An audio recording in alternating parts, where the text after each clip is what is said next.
जब भी लंबी उम्र तक जवान दिखने की बात आती है तो एंटीऑक्सीडेंट का नाम जरूर लिया जाता है। बात सिर्फ चेहरा जवान दिखने की नहीं है, बल्कि आपकी आंखें, दिमाग, लिवर, किडनी और शरीर के एक एक अंग को हेल्दी रखने के लिए एंटीऑक्सीडेंट बहुत जरूरी होता है। लेकिन आखिर क्या है ये एंटीऑक्सीडेंट? आप अगर गौर करेंगे तो पता चलता है कि एंटीऑक्सीडेंट में दो शब्द होते हैं, एक है एंटी और दूसरा है ऑक्सीडेंट। जहाँ एंटी का मतलब है रोकने वाला और ऑक्सीडेंट का मतलब है ऑक्सीडेशन प्रोड्यूस करने वाला। जिस तरह बैक्टीरिया को रोकने वाले को एंटीबैक्टीरियल और वायरस को रोकने वाले को एंटीवायरल कहा जाता है, उसी तरह ऑक्सीडेंट को रोकने वाले को एंटीऑक्सीडेंट के नाम से जाना जाता है। अब ये ऑक्सीडेंट क्या होता है और इसे शरीर में बढ़ने से रोकना क्यों जरूरी है? दरअसल ऑक्सीडेंट को फ्री रेडिकल के नाम से भी जाना जाता है, जो कि शरीर में ऑक्सीडेशन प्रोड्यूस करता है। एक्चुअली ऑक्सीडेशन एक तरह का केमिकल रिएक्शन होता है जिसमें चीजें नष्ट होती है। ये प्रक्रिया हमारे आसपास की चीजों में होने के साथ साथ हमारे शरीर के अंदर भी होती है। और जब शरीर के अंदर ज्यादा ऑक्सीडेशन होता है तो इससे सिर्फ चेहरे की स्किन ही खराब नहीं होती, बल्कि आपके शरीर के हर अंग की कोशिकाएं नष्ट होने लगती है, जिससे diabetes, arthritis, liver damage, heart disease और यहाँ तक कि कैंसर जैसी बीमारी होने के चांसेस भी बहुत ज्यादा बढ़ जाते हैं।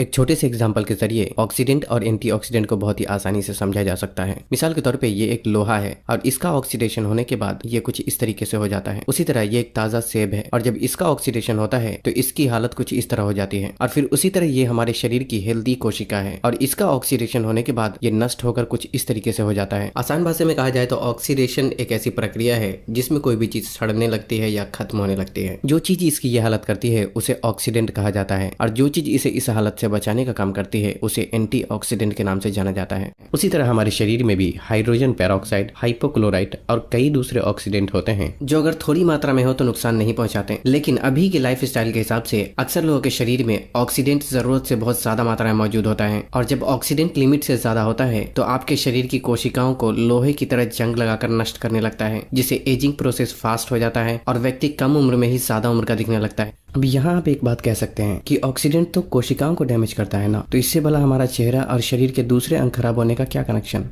देखिए, जिस तरह दीवार ईंट से मिलकर बनी होती है उसी तरह हमारे शरीर का हर अंग कोशिकाओं से मिलकर बना होता है। यहाँ समझने वाली बात यह है कि अगर किसी दीवार की ईंट डैमेज होती है तो दीवार खुद ब खुद डैमेज दिखाई पड़ने लगती है। उसी तरह अगर हमारी स्किन की कोशिकाएं डैमेज होती है तो स्किन खुद ब खुद ही डैमेज होकर ढीली पड़ने लगती है और शरीर में मौजूद दूसरे अंग भी धीरे धीरे कमजोर पड़ने लगते हैं। और ऐसा इसलिए क्योंकि ऑक्सीडेंट हमारे शरीर में मौजूद किसी भी अंग की कोशिकाओं से रिएक्शन करके उसे डैमेज कर सकता है और जब किसी भी अंग की कोशिकाएं डैमेज होती है तो वो अंग खुद ही डैमेज हो जाता है। लेकिन ये ऑक्सीडेंट हमारे शरीर में आखिर आता कहाँ से है?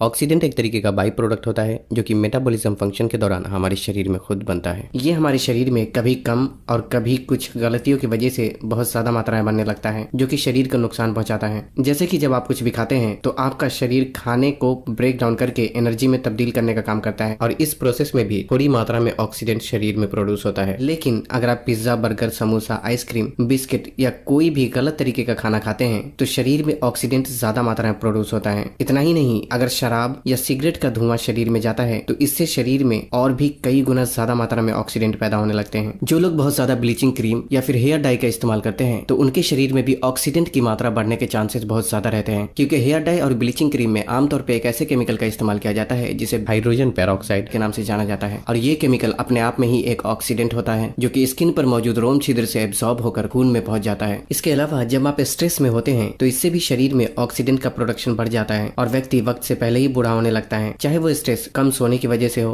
किसी बात के बारे में बहुत ज्यादा सोचने और फिक्र करने की वजह से हो या इंटरनेट के ज्यादा इस्तेमाल करने की वजह से हो। हर तरह का स्ट्रेस आपके शरीर में ऑक्सीडेटिव डैमेज को बढ़ा देता है, जिससे वक्त से पहले ही चेहरे पे रिंकल्स आने लगते हैं और शरीर उम्र से पहले ही कमजोर होने लगता है। इसके अलावा जब आप किसी भी तरीके के रेडिएशन के संपर्क में बहुत ज्यादा टाइम बिताते हैं तो इससे भी शरीर में ऑक्सीडेंट ज्यादा मात्रा में प्रोड्यूस होने लगता है। यहाँ तक कि अगर आप कोई ऐसी जगह पर रहते हैं जहाँ सांस लेने की हवा भी बहुत ज्यादा गंदी है तो इससे भी शरीर में ऑक्सीडेटिव डैमेज बढ़ जाता है और एजिंग प्रोसेस फास्ट हो जाता है। ये तो हुई बात कि आप अपनी गलतियों में सुधार करके किस तरीके से शरीर में ऑक्सीडेंट की मात्रा को कम कर सकते हैं, लेकिन फिर भी बहुत ख्याल रखने के बाद भी कभी कभी हम ऐसी गलती कर ही जाते हैं जिससे शरीर में ऑक्सीडेंट ज्यादा मात्रा में प्रोड्यूस होने लगता है और यहीं पर एंटीऑक्सीडेंट काम आता है। अब सवाल ये उठता है कि एंटीऑक्सीडेंट शरीर को बचाने में आखिर किस तरीके से मददगार होता है। मान लीजिए ये आपके शरीर की कोशिकाएं हैं और ये है ऑक्सीडेंट। जब ऑक्सीडेंट आपके शरीर की कोशिकाओं से रिएक्शन करता है तो कोशिकाएं पूरी तरीके से डैमेज हो जाती है। अब मान लीजिए ये है एंटीऑक्सीडेंट। जब ये शरीर में सही मात्रा में मौजूद होता है तो आपके शरीर की कोशिकाओं के लिए ये एक बॉडीगार्ड की तरह काम करता है। जिस तरह एक बॉडीगार्ड अपनी जान पर खेलकर मालिक की जान बचाता है, उसी तरह एंटीऑक्सीडेंट खुद बीच में आकर हमारे शरीर की कोशिकाओं को बचाने का काम करता है, जिससे एजिंग प्रोसेस स्लो डाउन हो जाता है और आपका शरीर ज्यादा उम्र तक जवान दिखाई पड़ने लगता है। इसलिए अब सवाल ये उठता है कि शरीर में एंटीऑक्सीडेंट की मात्रा को बढ़ाने के लिए क्या करना चाहिए। जिस तरह लोहे को जंग लगने से बचाने के लिए उसमें ऑयल या ग्रीस लगाकर रखा जाता है, क्योंकि ये चीजें लोहे के लिए एंटीऑक्सीडेंट की तरह काम करती है, जिससे लोहा लंबे समय तक जंग लगने से महफूज हो जाता है। उसी तरह हमारे शरीर को भी जंग लगने से बचाने के लिए ऐसी चीजों का इस्तेमाल करना चाहिए जो हमारे शरीर के लिए एंटीऑक्सीडेंट की तरह काम करती है, ताकि शरीर को लंबी उम्र तक जवान रखा जा सके। यूं तो एंटीऑक्सीडेंट कई तरीके के हो सकते हैं, लेकिन आमतौर पर सभी एंटीऑक्सीडेंट को 4 कैटेगरी में डिवाइड किया जाता है, जिसमें पहला है कुछ खास तरीके के वाइटामिन,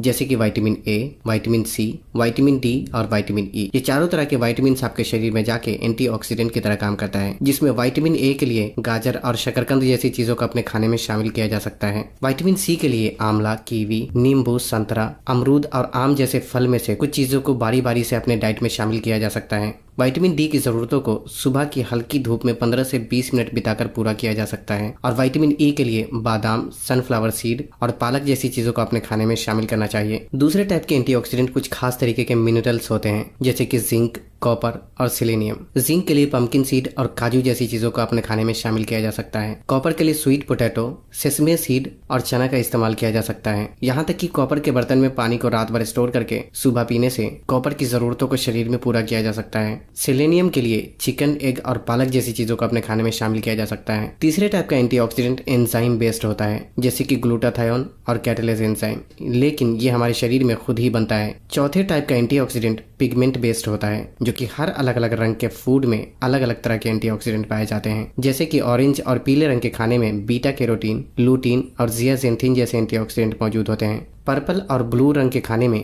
फ्लेवोनाइड और एंथोसायानिन जैसे एंटीऑक्सीडेंट पाए जाते हैं। व्हाइट कलर के खाने में EGCG और एलिसिन नाम के एंटीऑक्सीडेंट मौजूद होते हैं। लाल रंग के खाने में एलर्जिक एसिड, हेस्पेरेडिन और लाइकोपिन जैसे एंटीऑक्सीडेंट पाए जाते हैं, जबकि हरे रंग के खाने में क्लोरोफिल, लूटीन और जियाजेंथिन जैसे एंटीऑक्सीडेंट पाए जाते हैं। इसलिए सभी तरह के एंटीऑक्सीडेंट को अपने खाने में इस्तेमाल करने का सबसे आसान तरीका यह है कि हर अलग अलग कलर के खाने को बारी बारी से आपको अपने डेली डाइट में शामिल करना चाहिए। सबसे पहले तो हर दिन आपको एक बाउल भर के सलाद खाना चाहिए, जिसमें 4 से 5 अलग अलग तरह की सब्जियों का इस्तेमाल किया जा सकता है। अगर आप फल खाते हैं तो हर दिन अलग अलग रंग के फल को खाने की कोशिश करें। सब्जियों में भी अलग अलग रंग की सब्जियों को साथ में पकाकर या हर दिन बारी बारी से अपने खाने में अलग अलग रंग की सब्जियों का इस्तेमाल किया जा सकता है। सब्जियों का जूस बनाकर या सूप बनाकर भी इस्तेमाल किया जा सकता है। अगर आप इस तरीके से सब्जी और फलों का इस्तेमाल करते हैं तो इससे बहुत ही अलग अलग तरीके के एंटीऑक्सीडेंट आपके शरीर में पहुंच जाते हैं, जो कि आपकी स्किन को हेल्दी रखने के साथ साथ पूरे शरीर को सेहतमंद रखने में भी मददगार होता है। एंटीऑक्सीडेंट की टैबलेट भी आती है, जिसका इस्तेमाल खाने के रूप में किया जाता है। लेकिन यहाँ समझने वाली बात यह है कि कई सारी साइंटिफिक स्टडी हमें बताती है कि खाने से मिलने वाला एंटीऑक्सीडेंट शरीर में ज्यादा बेहतर तरीके से काम करता है, क्योंकि खाने में एंटीऑक्सीडेंट के अलावा और भी बहुत सारे न्यूट्रिएंट मौजूद होते हैं, जो कि शरीर में जाने के बाद साथ मिलकर काम करते हैं। जबकि एंटीऑक्सीडेंट टैबलेट के रूप में इस्तेमाल करने से ओवरडोज होने के चांसेस बहुत ज्यादा रहते हैं, जिससे फायदे के बजाय शरीर को नुकसान हो सकता है। हालांकि कंपनियों के लिए ये एक बहुत बड़ा बिजनेस है, इसलिए एंटीऑक्सीडेंट की टैबलेट मार्केट में आमतौर पर बेची जाती है। लेकिन आपको हमेशा ही एंटीऑक्सीडेंट के लिए खाने की चीजों का ही इस्तेमाल करना चाहिए। तो बस आज के लिए इतना ही। यहाँ क्लिक करके हमारे चैनल पे मौजूद इस वीडियो को जरूर देखें और तब तक के लिए अपना ख्याल रखें। अल्लाह हाफिज।